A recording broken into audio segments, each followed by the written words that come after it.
Because DFS has a PDF-based workflow, it can enable systems like Adobe Acrobat Professional for great tools such as drawing markup and commenting. In this case, I've downloaded this drawing out of the DFS system and opened it in my Adobe Acrobat Professional version. And then I'd like to take you through some of the drawing, comment, and markup tools that are available to you. Once you have the drawing inside your Adobe Acrobat system, right-click on the toolbar area to ensure you have the Drawing Markups button selected. The Drawing Markups button will give you access to 4 or 5 main tools. First, the Callout tool. Second, a Clouding tool.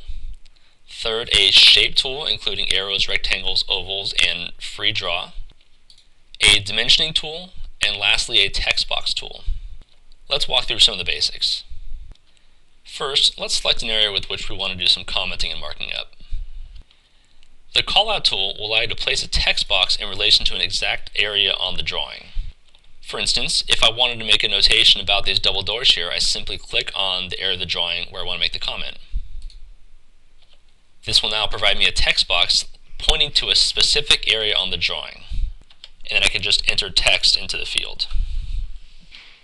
The Cloud tool will let you draw a cloud on the drawing. Select the tool, then click the points of an outline that you wish to make, which will form your cloud.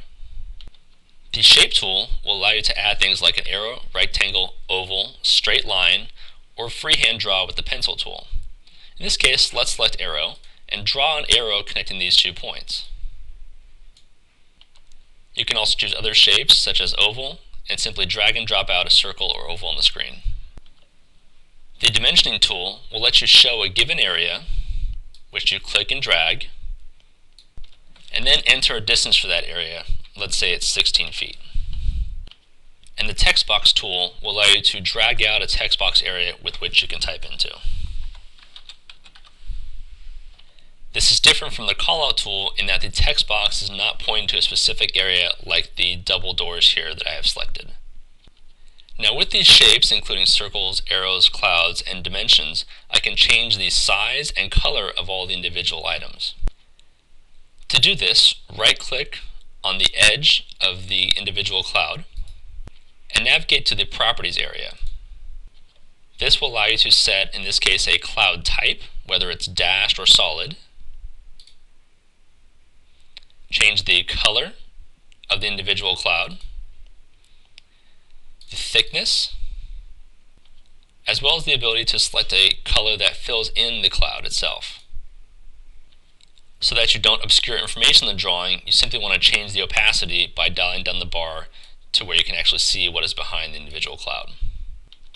And again, this can be done with practically any shape on the page.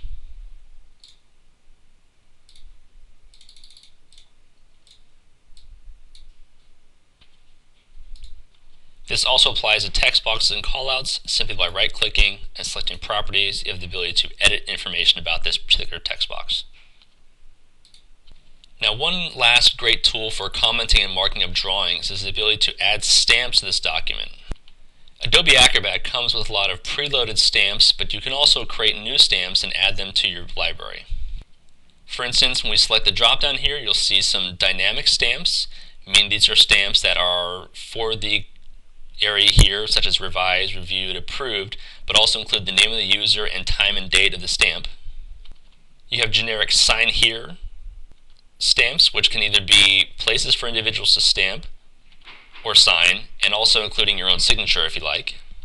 For instance, you could import an architectural stamp including your signature as a digital stamp. And then standard business stamps, which do not include the dynamic capabilities of who stamped it and what date and time, but are great for a quick approved, not approved draft, etc. To use a stamp, simply select the one you want and place it anywhere on the drawing. You can then change the size of the stamp and move it about the page. Once you've made these comments and markups, you can now simply save this document, print it out, and easily email it to a colleague. Or, if you wish to communicate your markups and comments to the entire design team, you can forward this marked up PDF back to Barker Blue and we can post it online along with the other drawings to indicate that there have been comments or markups on the originals.